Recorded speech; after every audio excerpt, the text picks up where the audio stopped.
J'ai le plaisir de vous présenter mon nouveau roman, Luxembourg, zone rouge, qui vient de sortir en librairie. Ce n'est pas un policier du style de mon ami D'Acosta, qui a déjà animé euh, plusieurs de mes romans. C'est quelque chose cette fois de tout à fait différent. Vous savez, nous avons à notre frontière un voisin assez inquiétant. Je veux parler d'une certaine centrale nucléaire qui fait l'objet d'incidents réguliers et dont contre tout bon sens, on prolonge la durée d'activité. Qu'adviendrait-il de notre beau pays si un jour l'accident survenait?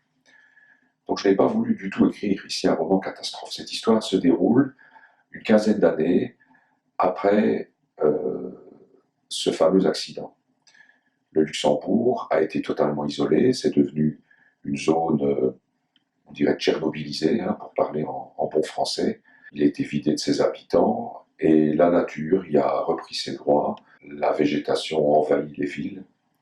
Et un jeune homme qui était tout petit au moment des événements prend la décision, alors qu'il a une vingtaine d'années, d'aller revoir son village d'enfance. Alors il va se munir d'un sac à dos, d'un compteur Gégère, il va passer les grillages et le voilà, parti pour une sorte de road movie dans un Luxembourg tout à fait improbable, revenu à l'état sauvage. C'est donc plutôt un roman d'aventure.